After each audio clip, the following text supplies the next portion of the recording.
जय महाराष्ट्र मित्रांनो, स्वागत आहे तुमच्या मराठमोळ्या चॅनलवरती, ज्यामध्ये आज आपण बघणार आहोत जे डी बाटू युनिव्हर्सिटी आहे त्याची रिमेडियल एक्झाम मध्ये पासिंग किती मार्क्सला आहे, म्हणजे जर तुम्हाला रिमेडियल एक्झाम मध्ये पास व्हायचं असेल तर किती मार्क्स पाहिजे, तर त्याच विषयी आपण आज बघणार आहोत. तर चला व्हिडिओला सुरू करूया.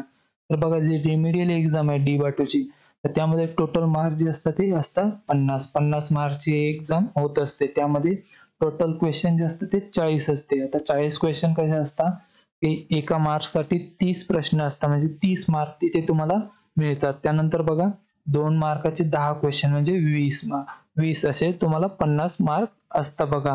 तर यामध्ये जी पासिंग मार्क असते तर ती असते 20. बघा, 20 मार्क्सला पासिंग आहे. कमीत कमी तुम्हाला 20 मार्क पाडावं लागेल तरच तुम्ही रिमेडियल एक्झाम मध्ये जे आहे पास व्हाल.